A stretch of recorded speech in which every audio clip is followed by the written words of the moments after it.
You're listening to Jonesy and Brown. Yo, did you see that? Mm-hmm. Did you like that?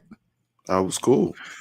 Look, man, see what happens when you get that pay, when you go to the pay levels of StreamYard. You can upgrade your service. You can do some upgrade. We got an intro, got us out here looking like we know what we doing. Ladies and gentlemen, welcome to the world famous Jonesy and Brown show. My name is John Brown. Right here beside me is the man, Mike Jones. We usually do this show on a Wednesday or a Thursday, usually around Monday afternoon. Jonesy and I start texting each other to figure out what we are going to talk about when we do this show. Usually we will, we'll throw out our guest ideas, show ideas, who we might have, who we might have booked. Because honestly, Jonesy and I, we kind of work independently together. So we'll convene on Monday, and Jonesy might ask somebody to be on the show. I might ask somebody to be on the show. We'll figure it out, and we'll put it all together, and that's how we put together this great podcast for you. I hit up Jonesy to figure out what we're doing this week because, of course, we took a 2-week hiatus. Just had to sit back and observe some sports. Jonesy hits me up and says, man, I don't care if we have a guest or not. I got a lot to say. No, actually, that's not what I said. Okay, what? I said I ain't want no guest this week unless it's family. That is true. That is what you said. I apologize for misquoting you. So you ain't want no guest unless it's family. But you did say you had a lot to say. We're going to have an interesting conversation this week. Okay. So, yeah, before we even get into the Eagles, NBA season opened this week. Yes, it did. The new look Sixers took the court. The Sixers took the court. They almost took new look Sixers almost took the court. 12 guys in Sixers uniforms took the court. Correct. Paul George was out. Mm-hmm. Bothers me. I'm less bothered by that than Embiid being out. And the reasons why it bothers me are different. Okay. Let's start with Paul George. Paul George, the big offseason acquisition for the 76ers, free agent max player signing, former All-Star, former All-NBA performer. A lot of things go, a lot of accolades behind Paul George's name. Mm-hmm. Paul George is also 34 years old with an injury history. Mm-hmm. As much as on paper I like the signing, as I like the basketball fit, there's this phrase that keeps popping up in the back of my head. Remember Chris Webber? Mm. Like, the whole time Allen Iverson was here, you looked for a second star to play with him. And then after all else failed, you went and got a past his prime Chris Webber to try to do the job. Mm-hmm. Webber he did his best, mm-hmm. but he wasn't the Webber that he was 5-6 years prior. He wasn't Sacramento Webber. Right. And he wasn't able to provide that necessary type of lift that the Sixers actually needed from him. Mm-hmm. No fault of his own, just naturally what happens to a player as you progress in your career. Mm-hmm. Sixers just signed Paul George to a 4-year deal? Max money. He's 34 years old with an injury history. And before we start game 1 of season 1, he's out hurt with an injury. How am I supposed to feel about that, JV? Tell me, how do you feel about that? You mad? Discouraged. I'm not mad. I'm discouraged. Discouraged. And we all saw the play. We know he actually is legitimate. He's hurt type thing. So you can't be mad. You can't be mad. But it is discouraging. Mm-hmm. Now, the other guy who signed a big deal with the Sixers this summer, not named Tyrese Maxey, was Joel Embiid. 3-year extension, 60 some odd million a year. He also is not available for game 1 last night. That one I'm mad about. Unless there is some injury that we don't know about. Did you hearing about any injuries? I'm seeing a lot of question marks. You work. I'm just asking because you work in media full time. I understand. Did you hear something I didn't hear? I have not heard anything about Joel Embiid injury. I'm hearing a lot of question marks, a lot of frustration with the Sixers organization for not being forthcoming if there is a injury. But I have not heard. So you haven't heard anything about any injuries? No. All right. My next question. To your knowledge, did opening day get moved up at any point? No. So, like when they announced when opening day was, they gave you a date, and that date stayed the same. Yeah, yes. So no injuries. The season starts on time as scheduled. Mm-hmm. Why isn't this dude ready? Talking about he's just ramping up, getting ready to go. They're already announcing talking about he's not playing back-to-backs and everything. So here's the thing. You know, people want to compare him to other players later in their career who missed time. You know, Shaq later in the career, Barkley later in his career, Tim Duncan later in his career. These were all valuable players, but none of these guys at the point when they had to start missing games like that were the guy their team was built around. Not while they were trying to win. When older Shaq had Kobe, when he came into the years out of shape, and then he went to Miami and he had D Wade. Those were guys that could carry the load. Both ends of the court, he had superstar guys. Embiid is supposed to be the superstar guy on this team.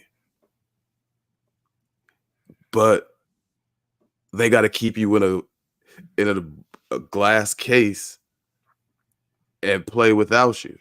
How does that work? Please explain to me how a team is supposed to function when they have to get used to playing without their best player. The guy the team is built around. He's not ready to play early, and they're planning to sit him a lot of games during the year.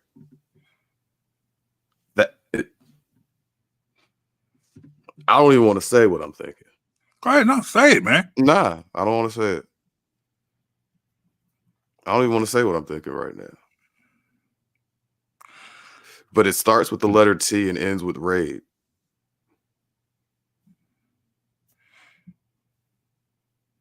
Like, I will say this, man. You've caught me at a time where I just feel like I need to protect my peace. mm-hmm. Last time we did a show, you, me, our good friend Rob Knox, and two brothers I respect, two brothers I listen to, two brothers whose opinions I trust, and I allowed you guys to convince me to be optimistic about the Philadelphia Phillies. Mm-hmm. And I promise you this is not as far of a tangent as you think. Let's go. All I'm saying is,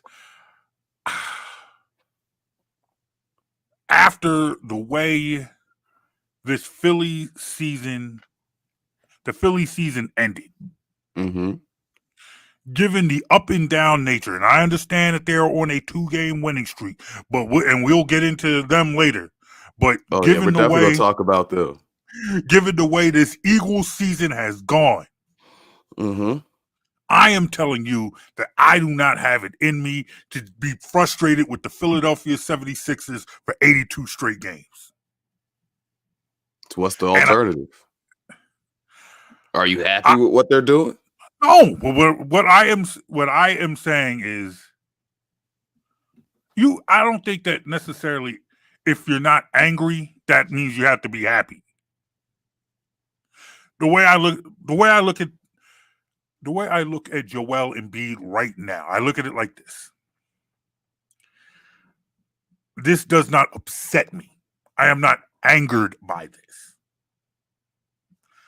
I look at it, and what I choose to think is, I look at this kind of big picture.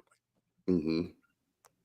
This is now Embiid's 10th year with the Sixers. His 8th playing, but his 10th year with the Sixers. Mm-hmm. Most games he's played in that 8 years of playing is 68 games. Mm-hmm. Last year he played 39 games, which was the fewest he's played since his rookie year. Mm-hmm. He averages about 54 games a year. The way I see this is the end game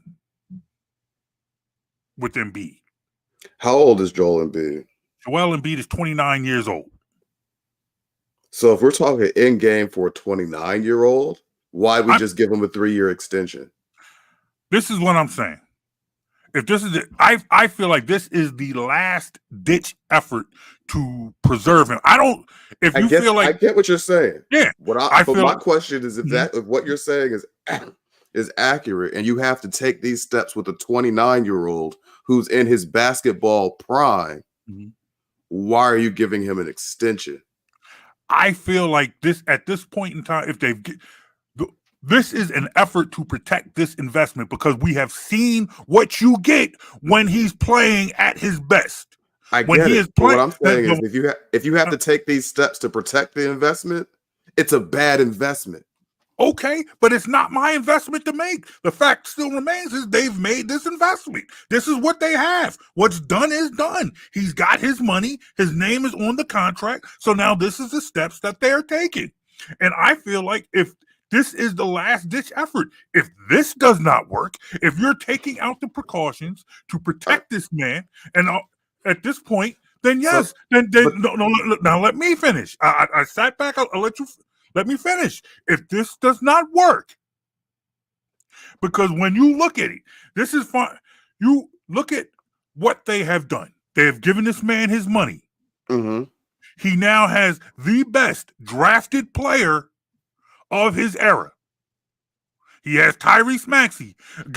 Barring Tyrese Maxey choosing to never shoot again, forgetting not to shoot, Tyrese Maxey is now the best drafted player of the Embiid era. You have a bona fide all-star that you brought up in your system. You went out, you got yourself a high-priced, much coveted free agent to be the third option. It is now or never. You need to get the most out of this investment, or yes, the word that you just said, the word that starts in T and ends in aid or raid, that needs to be, then you need to cut bait. All right, so this is what I want to say though, because I hear you, I understand exactly what you're saying. Here's my issue with that argument. Mm-hmm. If they had given them the contract 2 years ago and they're making moves to protect their investment, fine, that makes sense. They just gave him this contract a month ago, which means when they gave him the contract, they knew this was a guy whose body can't hold up. Why are we giving him the contract then? If at 29 in your basketball prime, the organization is saying your body can't stand up to an NBA season, and at any point in your career, this is the point when you should be able to hold up. If you can't do it now, what are we talking about? We need to be making future plans. Let's be realistic. Holding on to a player who you don't believe can hold up is going to handicap your franchise. So make a decision. Either you believe in this guy or he's not the real thing. But we can't play in the middle. Unfortunately, that might be what they're doing. And because that's why I'm upset. I understand that. But nonetheless, the fact of the matter is, it's like, look, Maxey is here. Paul George is here. Mm-hmm. At this point in time, one thing that has been constant, we have watched Joel Embiid's production go up over the last couple of years. Mm-hmm. Last four years. He's been entering his basketball prime. A basketball player's prime is usually 27 to 32. Mm-hmm. And somewhere right around 29, 30 is where you're supposed to have that perfect blend of physical ability and mental ability for the game, mental acumen for the game. And we've seen Joel's skill set go up, his acumen for the game go up, but are we not going to be able to see that blend of physical ability that's supposed to be there to go with it? Because they got to keep them in a glass case. But this is just. But I think part of the problem is what we are looking at from a distance and what has actually happened. All right, he's going to miss the first 3 games of the season. He says he's not going to play back-to-backs.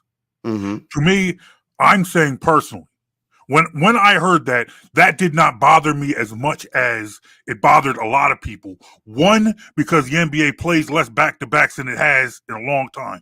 They've worked to kind of minimize back-to-backs. They've minimized back-to-backs. So when they talk about, he's not going to play back-to-backs, it's not like, at one point in time, you're not playing back-to-backs. You might be talking. Well, to be clear, they said just one point of order, and I'm gonna let you finish. But I just want to be clear. They said he's going to miss the first 3 games and then be reevaluated. Mm-hmm. There's no guarantee he's playing game 4 at this point. Okay. Once again, wait and see, because at this point, that's all you can do. Because I'm not going to be pissed off at the 76ers for 82 games. I don't have it in me.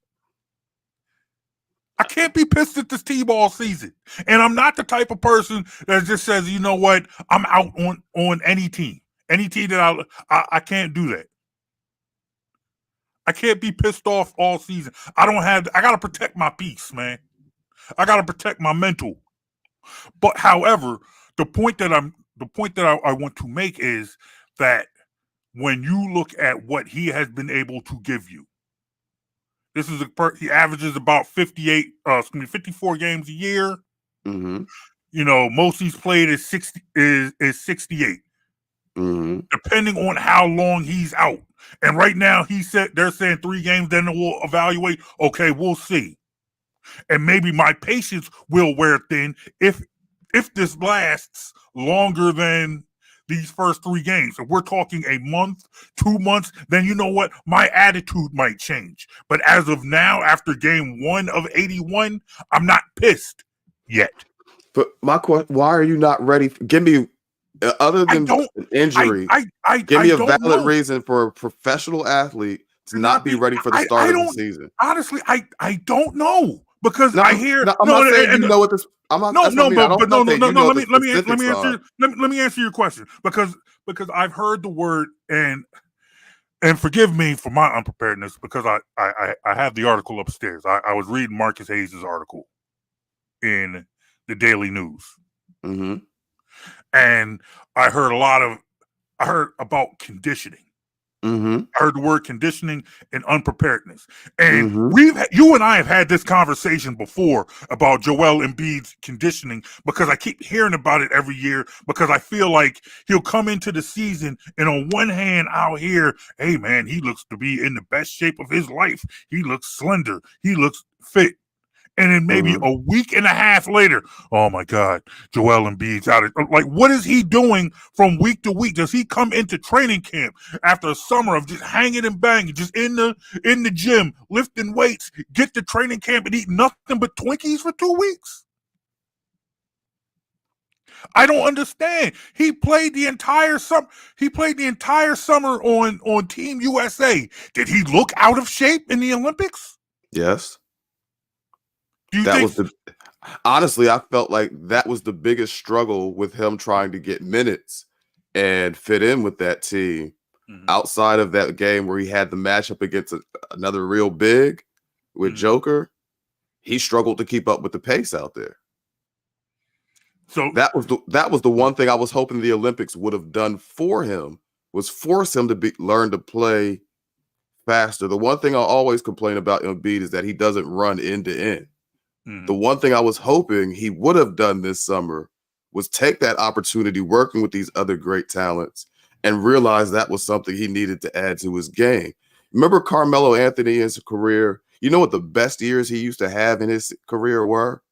Those seasons right after the Olympics, because he was in the best shape of his life coming into those next years. We didn't get that with Joe. We get, oh, this guy's not ready for the start of game one now. Like, not because he's injured, because he's out of shape. That makes no sense to me.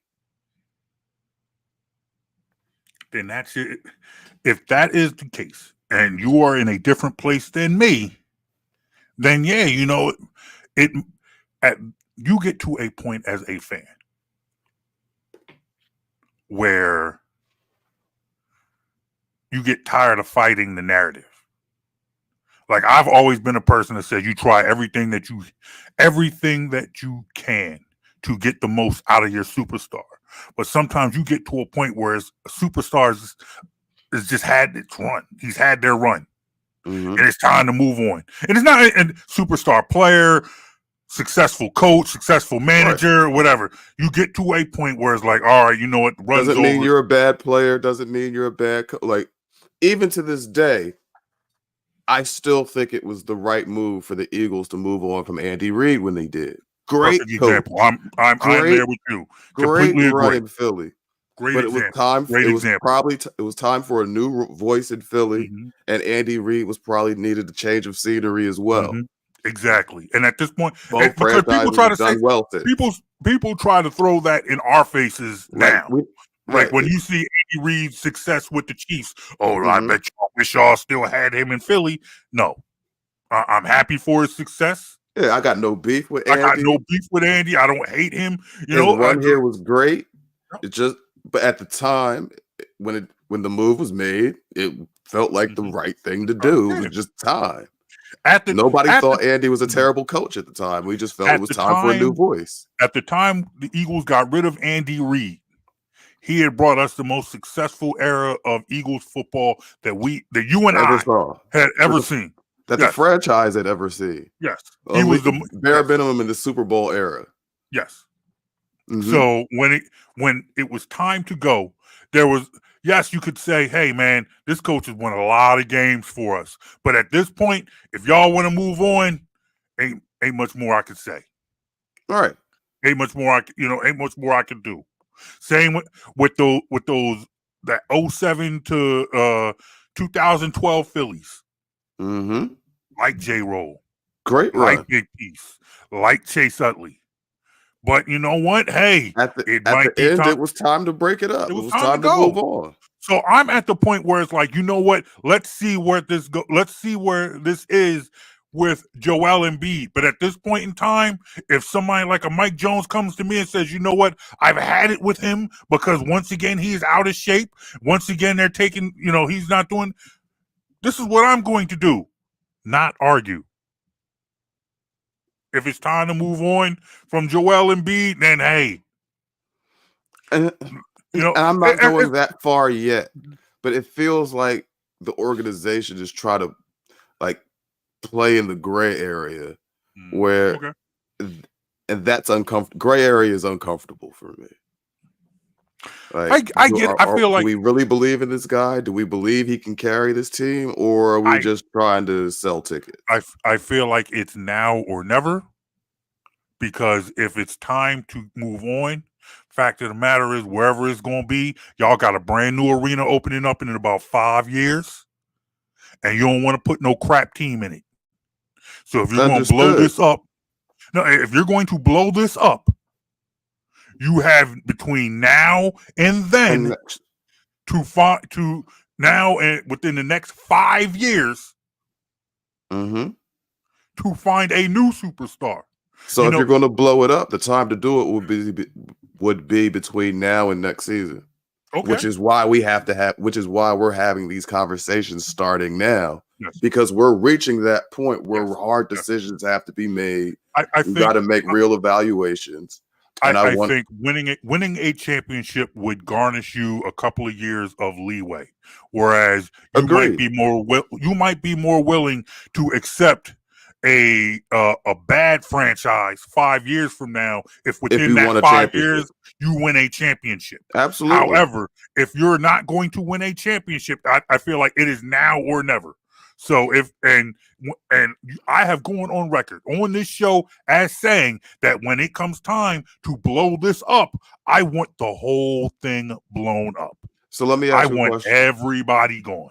Do you think the Sixers team is better than the Knicks? Do I think this team? I think. Yes or no? You don't got to make it sound good for us. No. Do you think we're better than the Knicks? You and I have had this conversation. Just allow me a little bit of rope here. Okay. All right. Mm-hmm. You and I have had this conversation privately within the family. Mm-hmm. And I have said, I am not as sold on this cat deal as a lot of people. I'm not a big cat fan at all. I think Cat for Randall was slightly better than a lateral move. I think, and it. But they were better than us last year. Well, yes, they were absolutely better than us last year. Mm-hmm. However, I don't think the Cat trade made them worse. Let's just say this. Because you know how I felt about Randall too. Mm-hmm. No, I understand. I will say this. If they're not, I would not be surprised if this works out, and that's a big if. Mm-hmm. If let's say this idea of, hey, let's be a little cautious. Let's put this. Let's wrap Embiid and bubble wrap. And this plan, mm-hmm. Let's say this works. I would not be surprised if they're better than the Knicks. I wouldn't be. That's not a shock to me. All right. So, again, let's try this again. I hear you. You wouldn't be surprised. But as of right now, do you believe the Sixers are better than the Knicks? No. All right. Week one of the season going in with the, but yeah, no. Do you believe the Sixers are better than the Celtics? No, absolutely not. All right. Well, how about this? You know what? To answer your question, Celtics tier by themselves. Mm-hmm. They're Celtics are just way too good at just playing at an entirely different level. Mm-hmm. There wasn't a move that was going to make the Sixers better than the Celtics. I think when you come, so Celtics are a different level. That's all we need. We could forget everybody else. Celtics are a different level. Celtics are a different level. I think. So we don't even talk about anybody else. That's all we need. Celtics are at a different level. There's not a move that'll make the Sixers on the level with the Celtics. Mm-hmm. So that being said, and the standard being set at, you got to win a championship in the next couple of years. So here's the next part of it. We talked about Paul George is 34 and getting older. He's not getting younger. He's not going to get better over the next couple of years. Embiid, we're just talking about his body. I said Paul George is not going to get. Okay. He's not going to get better over the next couple of years. He's 34 and aging. Okay. Embiid, we just talked about him. Even though he should be in his peak for the next couple of years, we've got to keep him on glass because his body is likely to break down at any moment. Mm-hmm. How does that bode for a team that if there's teams better than them this year and just natural progression, the Sixers are likely to not be as good next year. What does that mean for this team? This is what I'm saying. I think you gotta let some of these. You gotta see what they do in free agency. You gotta see what they do in team building. You gotta see how these draft picks play out. I think honestly, and it's always going to be a different conversation come the spring than it is in the fall. You see what level, you see the level that a team plays. You see how a team gels. You see how they are playing when the season ends. Mm-hmm. And you might feel a little bit more confident. I think. What are the odds you feel more confident they can beat the Celtics at the end of the year? That's not a This question. is That's not a question. That's not a question I can ask on October 24th. But I'm just, but if we're just going off, we know. But I mentioned the Celtics. They're not a new entity. No. We know what they are. Yeah. And let's be honest, I don't think. Also, I can't speak for you, but I don't get the impression that you feel like the Sixers ceiling can reach where the Celtics are. On October 24th, no, I do not feel that way. Do you think just simply chemistry and time together with the current roster would be enough, or you need more pieces?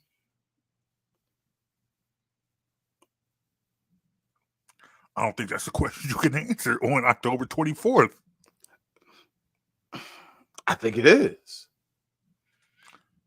And your answer is no? No. Okay. I don't think this roster currently has the pieces to go to outduel the Celtics.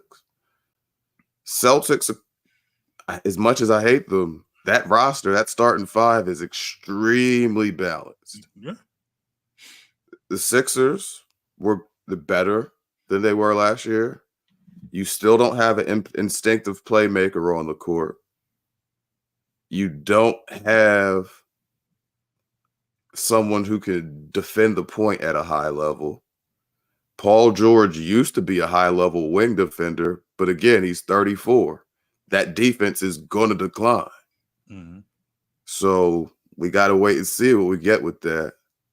And Embiid's not on the court. We can't count on Embiid to stay on the court. At this point in time, at age 29, given the injury history that he has had, realistically, how many games a season would you, in a perfect world, expect Embiid to play? 60 to 65. My question to you is, given when it all shakes out at the end of the season, if he's at 60 to 65, would you agree that this was much ado about nothing on October 24th? Yes. But that being said, my concern is based on Embiid's history.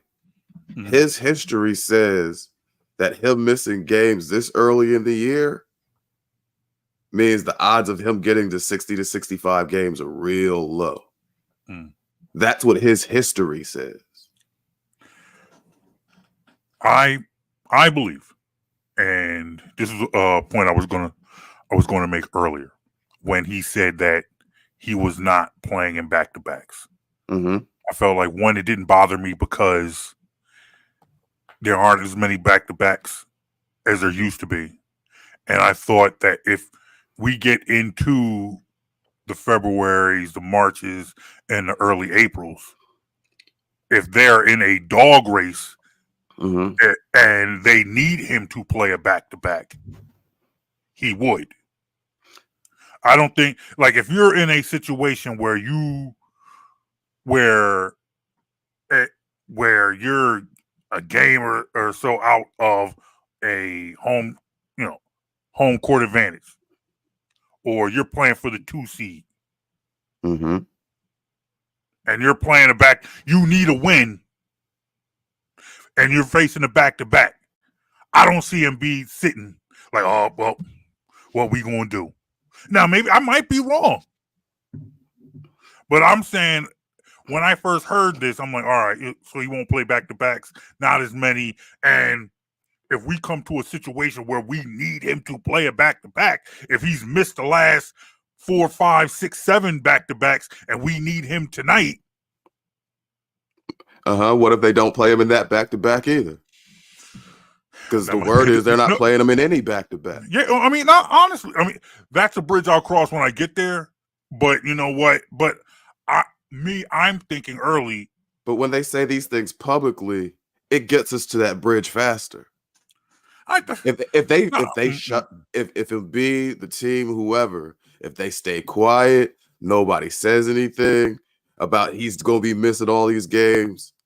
They're throwing it in our face when they say it.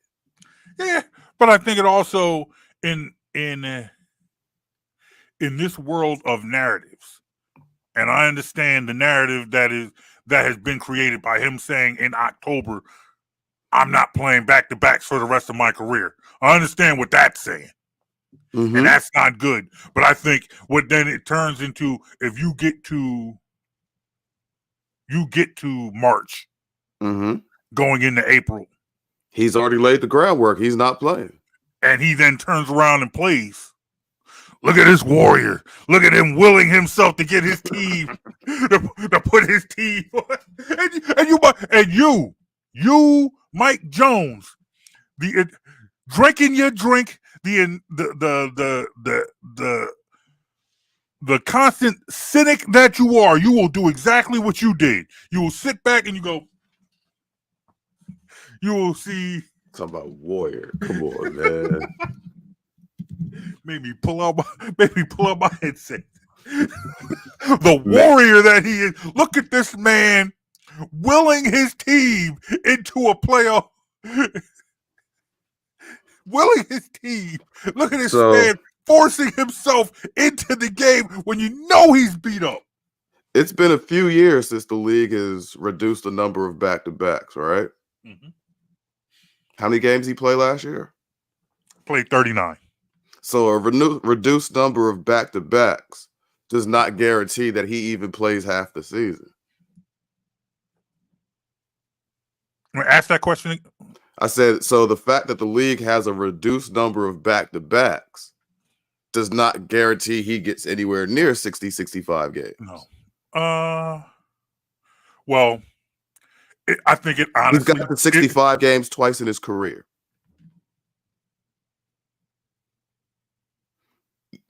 You said it yourself. He averages 54? 54. Mm-hmm. 54. So that's close to 30 games. I'll put it the year before, when he finished second to the first time he finished second to Joker in the MVP year, played 68 games. The next year where he won the MVP, played 66. 66.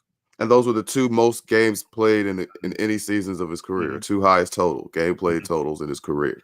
If he had only if somehow and you knew the back-to-back games weren't going to be the only games he missed in a season. You knew that. Mm-hmm. You understood that.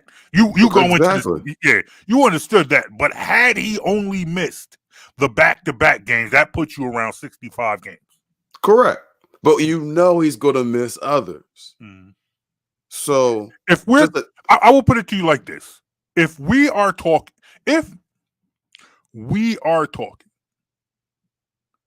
another 39 games in a season,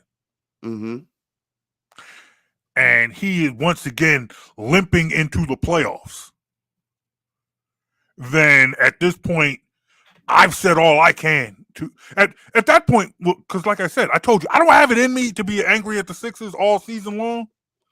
But if you go through this and he only plays 40 games and he's limping into the playoffs once again, by then I'll be angry. I'm saying I don't have it in me to be angry with the Sixers starting in October, going all the way to the spring. But by the spring, I have plenty of time to be angry. So you don't have a problem with the Sixers telling you these games aren't important? I didn't go to the game. I was home. In fact, you know what? But a loss in October. Hold on, real quick. First of all, you weren't home. Because you weren't home. I know you weren't home. And we got beef with that. But I know you weren't home. I wasn't home. I know.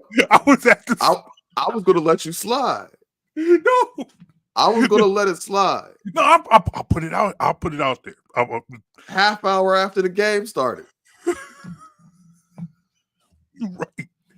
Nah, that was more spontaneous. My daughter had cheerleading in Norristown, and the spot that they have is so small the parents aren't allowed in the area.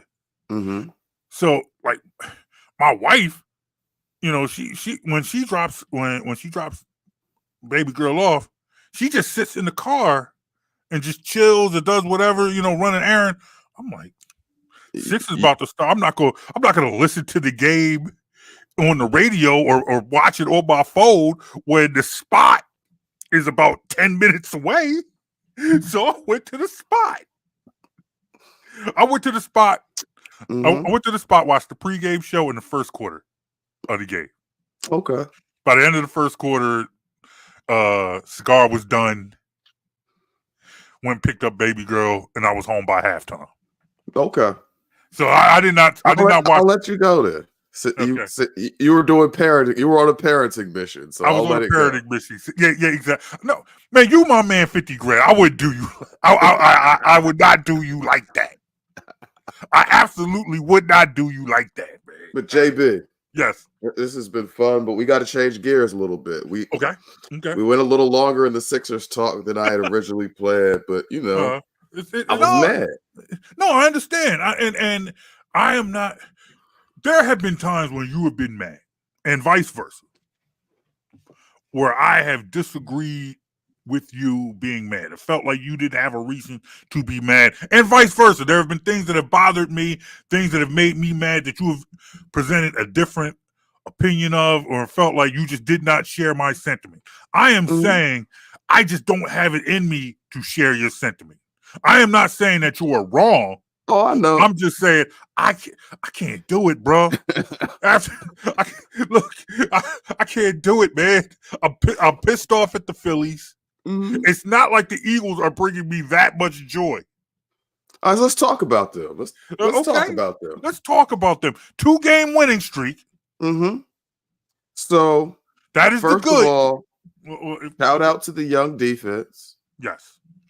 They seem to be growing into the scheme, growing into their abilities, and performing pretty well, very well, even the last couple weeks.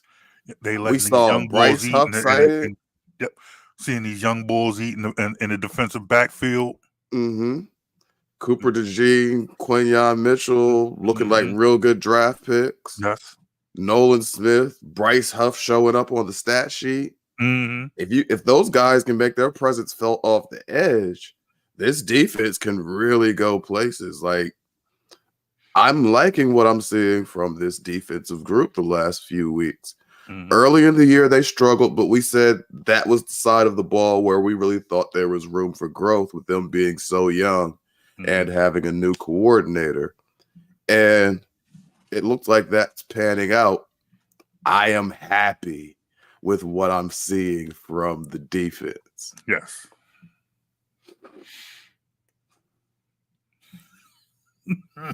What about the offense there? Let's go to that side of the ball now. Let's go to that side of the ball. Saquon Barkley is a monster. Is a monster. I love the game that he had against the New York Giants.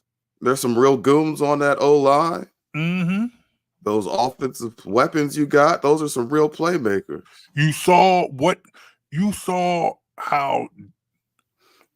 You know what? I'm gonna tell you what I saw. That AJ Brown and Devontae Smith had once they got back. That's not what I saw. I'm gonna tell you what I saw. Okay. What I saw was the effect that using the run to set up the pass rather than pass to set up the run can have on this offense. All right, let's do some history real quick, JB. Okay. What year was Nick Sirianni's first year? This is his 4th year, so his first year was 2020. 21. 2021. Okay. Yeah, because 21, 22, 23, and this year. Mhm. So, yeah, 21. How did that year start? Started out bad. They were 2-5. 2-5. Yep. How'd the quarterback look during that 2-5 stretch? He looked bad. Do you remember how they were trying to run the offense during that 2-5 stretch? Yes. They wanted him out there flinging the ball all over the place. What happened after that? They told him stop flinging the ball all over the place and start running the ball. They took the ball out his Out of hand. his hands. Yes. Leaned on the O-line and the running backs, Mm-hmm. made the playoffs. The next year, they gave Hurts more responsibility, Mm-hmm. but the offense was still run first, run to set up the throw. Mm-hmm. And they went to the Super Bowl. Mm-hmm. Then,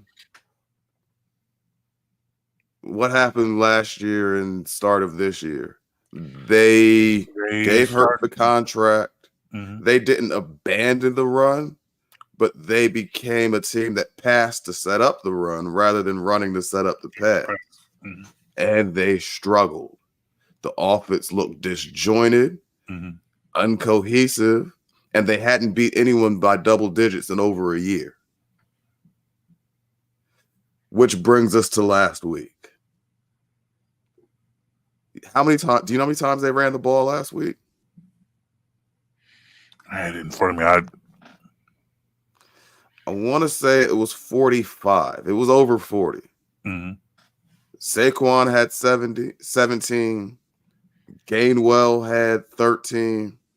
Shipley had his share of fourth quarter carries, plus there were some Hurts runs sprinkled in. So you ended up over 40. Do you know how many passing attempts Hurts had last week? I think about 14. Mm-hmm. And that was the most dominant win they've had in over a year. They took the ball out his hands.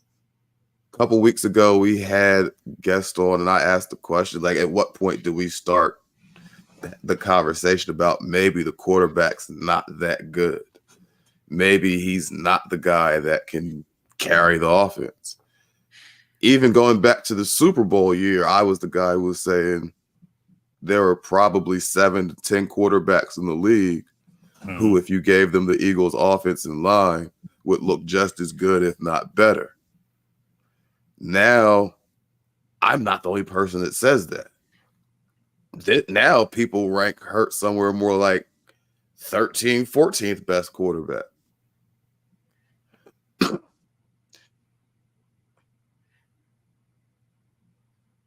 But we're also committed to him long term for $50-some million a year. Are we going to have to be that team that runs all the time with a $50 million quarterback? Couldn't you have got a quarterback for a lot less and kept an even better roster? I think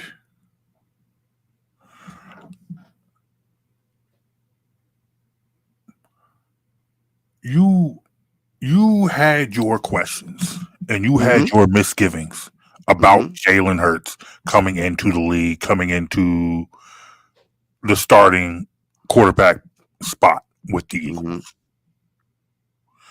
Over time, especially during that Super Bowl run, he started to answer some of those critiques. He got better.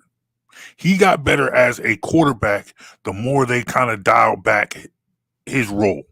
When they started committing to the run, he got better. I think they committed to the run, and then they added not only Devontae Smith, but another high-end receiver who you don't have to be perfect throwing the ball to because of his ability to track the ball and go get it. I think, honestly, if this is what they're doing with Jalen Hurts now, if this past Sunday's Sunday's game against the Giants is indicative of the direction that they're going. It's like they kind of hit a reset button. Mm-hmm. Okay, because once it's like again, Kellen Moore had the same epiphany Shane Steichen did back in 21. Exactly, I can't put too much on my quarterback's plate. Let's run the ball. Let's run the ball. However, I think what happened was when you take that off his plate and then give it to him gradually, let him build up his confidence within this offense. Because now, once again, at the risk of using the same old excuses, this is still another player with another offensive coordinator, which has changed, and you have a head coach who is kind of like a CEO, who is proven to like to have to be hands-on, maybe a little bit too much at times, but that is. Let me be honest about that. Based largely on that history we just went through of how the Eagles' offense performed, a lot of me, large part of me is starting to think maybe Hurts is the problem. He just can't run these guys' offense. His limitations are what they are. I think I thought because Sirianni Steichen had the same problem at the beginning. They had the same problem with they had to go run heavy. They had to go run last heavy, year. We know the problems they had last. But we know the problems they had last year. But we saw Jalen Hurts improve. Yes, they went run heavy, but eventually he started to get better, and you saw him start to make the plays that you felt like he could not make before. And they were still run heavy. However, he was still making plays. He improved. Yes, they were run heavy, but it wasn't like you were. But it's not like 14 attempts a game was the norm. But it wasn't 30 either. But he wasn't throwing the ball 30 times a game either. But they were winning. Okay. So you're still a run heavy offense. Okay, you're a run first offense. What I'm saying is, okay, that's fine. You know, I don't think being a run. I don't think necessarily being a run heavy offense or a run first offense is the indictment of Jalen Hurts. I'm not saying I like the idea of having a run first offense. What I'm saying is, based on what I've seen, the Eagles don't want to have a run first offense. They're forced to because the quarterback gets shaky at best when you try to put the ball in his hands. Okay, I think then that if that is the case, I think then the Eagles, what they have to do is once again figure out how much they want this to be a pass first offense. Because if this is a run first offense, but you have a quarterback who's playing well enough to put you in the Super Bowl, then make it a run first offense with the quarterback who's making enough plays to get you in the Super Bowl. No, I get that. I'm not arguing that point. What I'm saying is what happens is when you give the quarterback $60 million, like it or not, there's going to be certain levels of expectations for that quarterback to be able to carry a certain percentage of the load himself. Because when you gave him $60 million, you just had to jettison a nice chunk of talent to give him that money. That's the problem with a hard cap sport.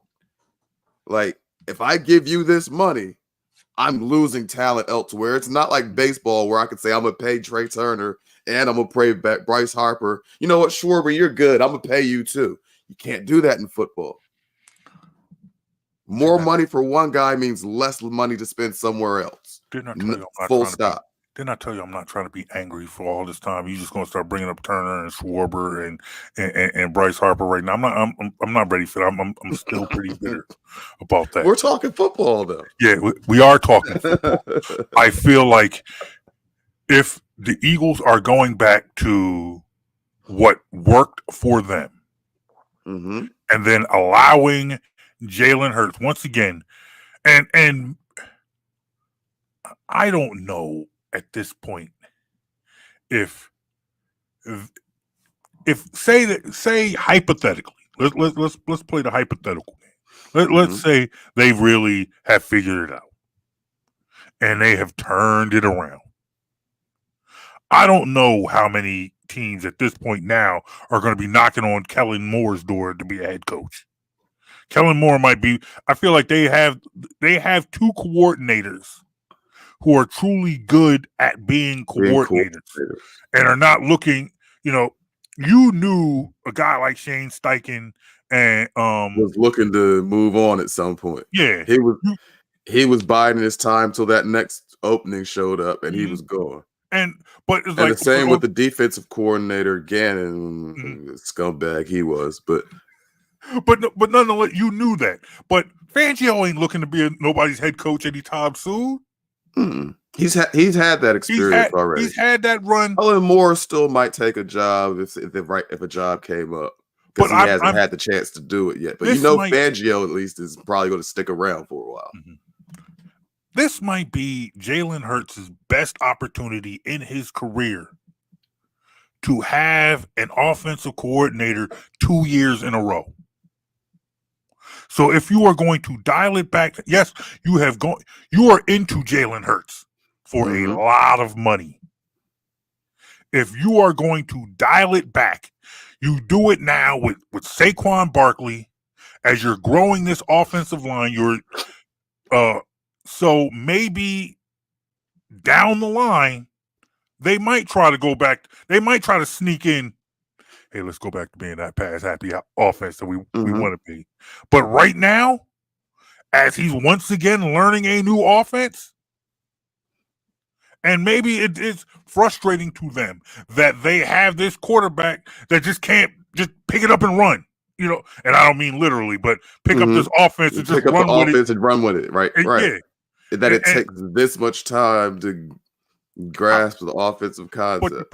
But the problem is, you've seen how well you've seen what he can give you if you slow it down for him a little bit.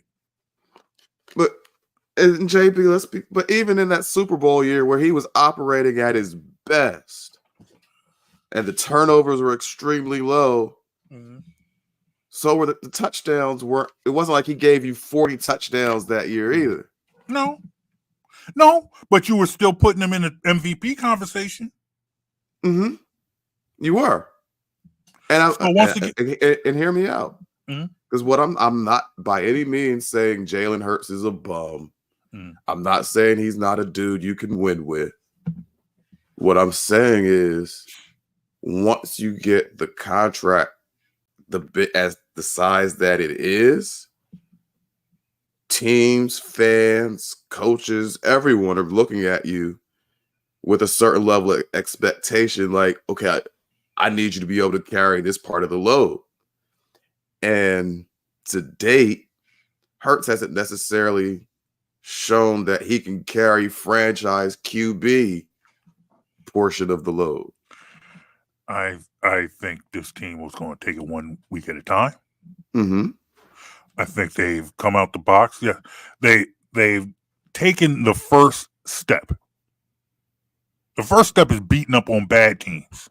Absolutely. If you're a team and you can't beat bad teams, then your defense absolutely showed up against the Browns. The whole team showed up against the Giants. This team is trending up. Yes, team is trending up. Bengals have had some struggles, but they're not the world beaters that we thought they were a couple of years ago. They've taken some steps back. They missed Joe Mixon. Burrow's just now starting to kind of round back into shape after a slow start he had to the year, coming back from injury. But so if they can beat the Bengals this week, that would be a solid win. I actually expect them to beat the Bengals this week. So by no means am I saying like the Eagles are a terrible team. I like the way they're trending. My question really, though, is does the quarterback put a ceiling on how high that trend up can actually go? I don't think so. I don't think we are Okay. at that point yet. Okay. I don't think we're at that point yet. And I I'm asked not. that question because we keep saying the narrative keeps being, well, new coordinator, give him time to learn. He's not a young quarterback anymore. Mm-hmm. He's a vet in this league. Mm-hmm. Vet QBs, you see them in new offenses, new coordinators. You don't generally see the type of regression we see in Hurts. Mm-hmm. So you can't just write it all off. Well, it's a new QB or new coordinator. That I understand, but I feel like the way you saw Hurts play, especially against Falcons, against the Bucks, to a lesser extent in that Saints game, because they weren't really that great in the Saints game either. I feel like if you get to a point where you are in a game and you see what the defense has done over this last 2 weeks, defense hasn't given up an offensive touchdown in 2 weeks. Yeah, the Browns scored off a blocked field goal. Yep, exactly. You get into games where it's like now this defense has been giving you good field position. Defense has kept their offensive kept teams out the end zone. They're giving you good field position. Kept their offensive weapons off the field. They're getting after quarterbacks the last couple of weeks. 13 sacks in the last 2 weeks. One thing Jalen Hurts has not been doing in these last 2 games. Turning it over. He's turning it over. He has not been losing games. If somehow when you get to a point, if you're getting to a point where once again Jalen Hurts is losing you games, then yeah, you know what? That changes things. If he's out there and he's improving, he's getting better, learning the offense, getting more comfortable. But as long as he's not out there losing you games, you're good. I think I'm satisfied for now. Not losing me games isn't enough from a franchise QB. No, I understand. All I can do is take this week by week, Mike. I hear you. That's all I'm saying. But you got to start somewhere. You got to start somewhere, and I'm at this point right now. As we go into the team is trending up. The team is trending up. Hey, but Jalen, on Sunday, don't lose us the game. I'm not saying that's shouldn't be something we have to say to a full franchise QB. It's what I'm saying this week. Don't lose me. That's what I'm saying this week. That is not my mandate for his career.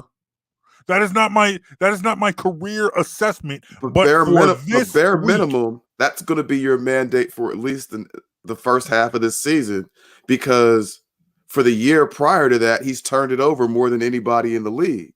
Next week, this weekend they play the Bengals. The week after that, they play the Jaguars. The week after that, they play Dallas, who might not be good at all. Right. No, we're in the soft spot of the schedule right now. Which is more reason why I say we need to see more than just don't lose me the game. These are teams you should be able to beat. Well, after that, on week 11, you have the Commander Redskins on Thursday Night Football. Rookie QB, but they've been playing a whole lot better. They've been playing good football, but it's still a rookie QB. They've been playing. I'm saying at this point, you know what? On October 24th, I'm saying, hey man, go out there, don't lose this game. You get out there, you start playing. None of those games you just listed are games they should lose. All I'm saying is, at this point right now, the best team on that schedule, if you look for their next 4 games, is Washington. If you get to once you get to Washington, I might be asking a little bit more because you're playing a better team. Right now, today, here's the question.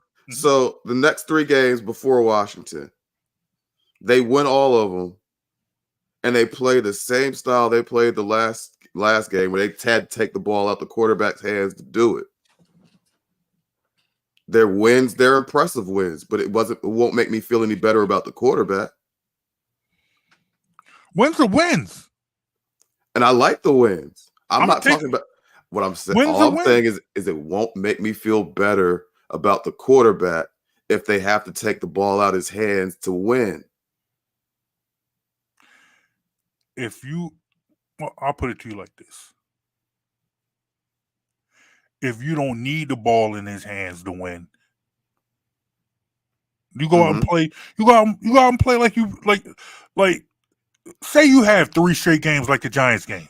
All right, so 3 straight games. No, let me ask this question first. You have 3 straight games like the Giants games where the defense is playing at a high level, and you don't need Jalen Hurts, or when Jalen Hurts flings the ball downfield, he makes a play like he did to AJ Brown.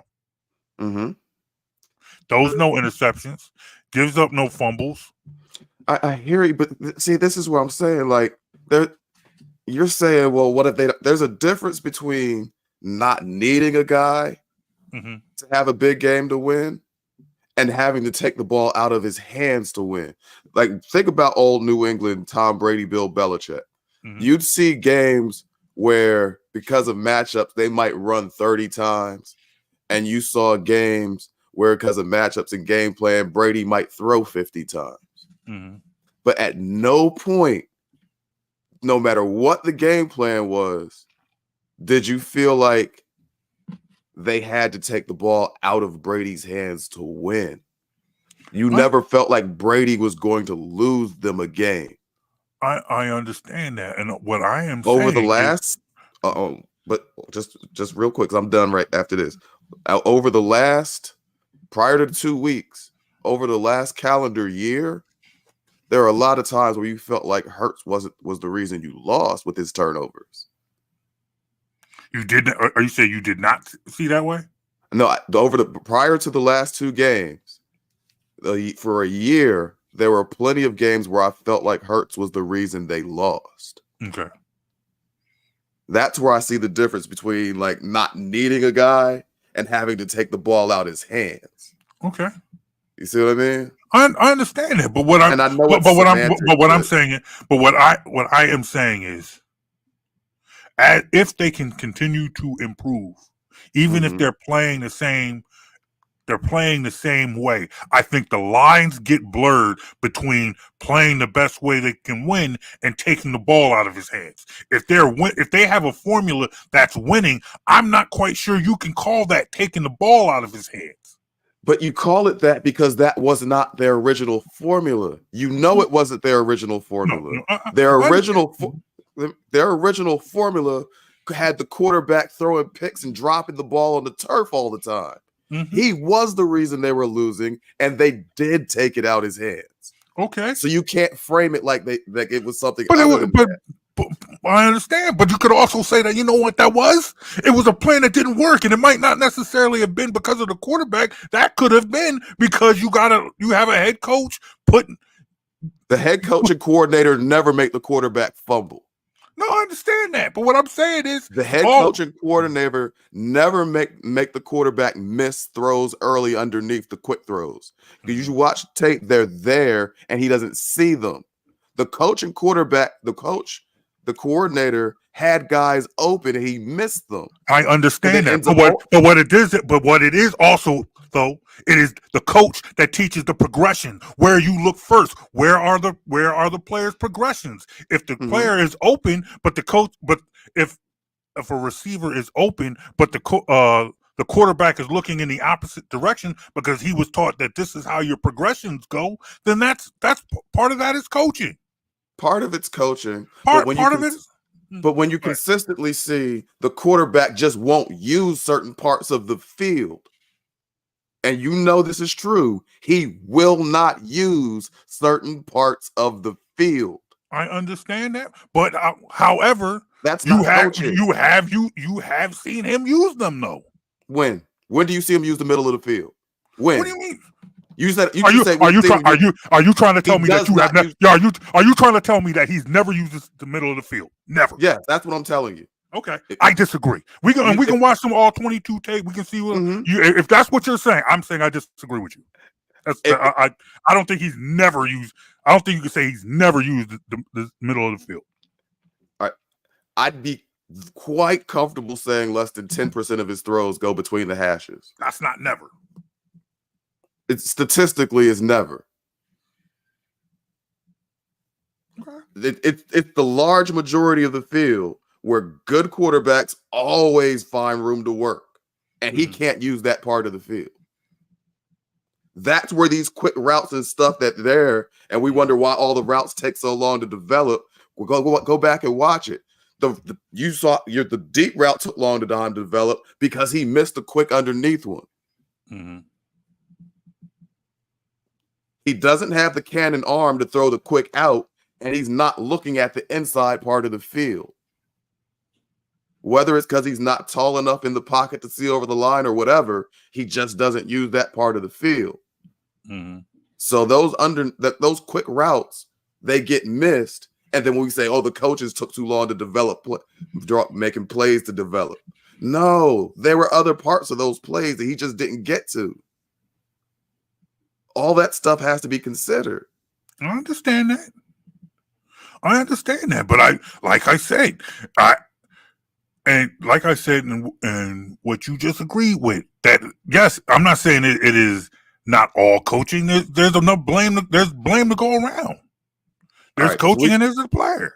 JB, we just went through it. How many coaches has he had? How many coordinators has he had? You're telling me none of these guys tried to get him to look to the underneath stuff in middle of the field for his reads? Because it's been under all of them. It's the same thing. But however, what have all these coaches had in common other than the quarterback? They've had the head coach.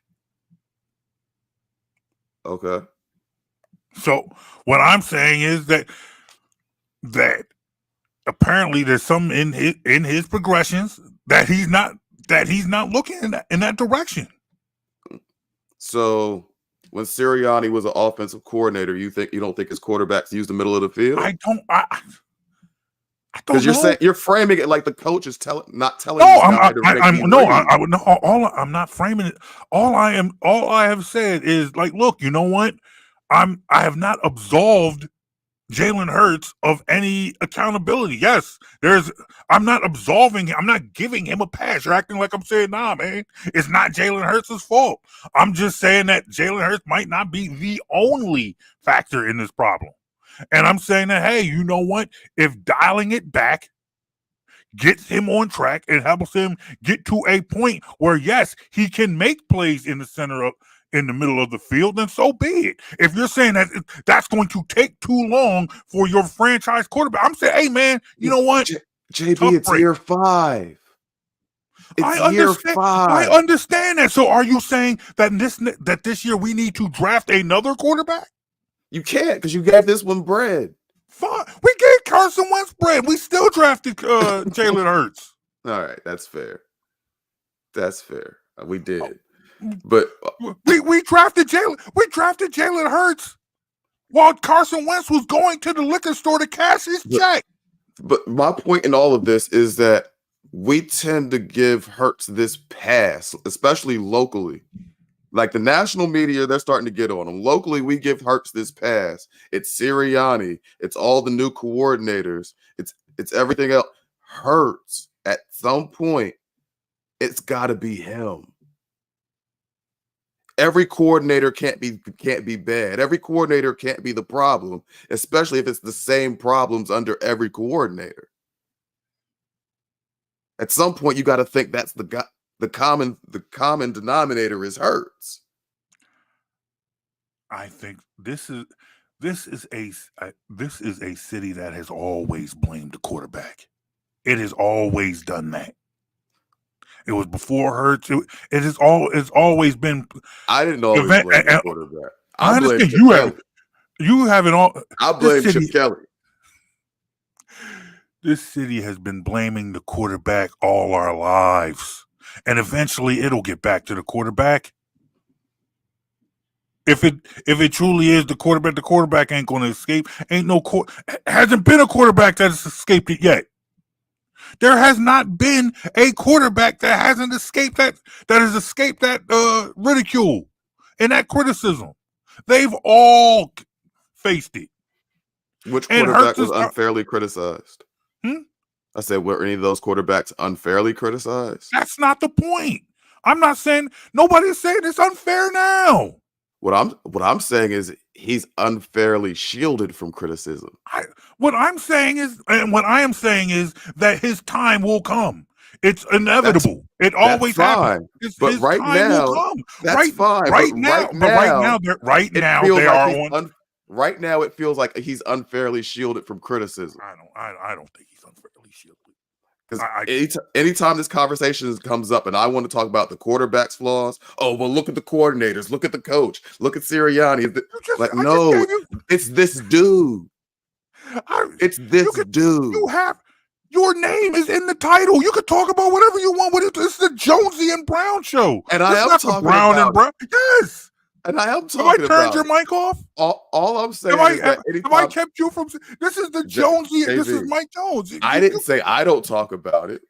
I said that anytime the conversation comes up, people want to shield Hurts as though it's none of it's him. And in my opinion, the majority of it is him. Okay. All right. His limitations. So obviously, you and I need to find someone whose name is also not in the title of the show that you could take this gripe to. Is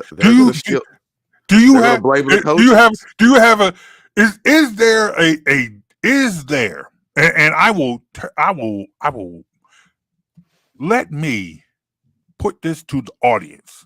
Is there a Jalen Hurts apologist out there willing to come on this show and talk to Mike Jones about why the issues with this offense should not fall on the shoulders of Jalen Hurts? Is there someone out there who can speak to me and I'm pointing in the wrong direction, Mr. Mike Jones, who can tell this man? Because this man has issues with the way Jalen Hurts has played professional football. Mm-hmm. And I am new.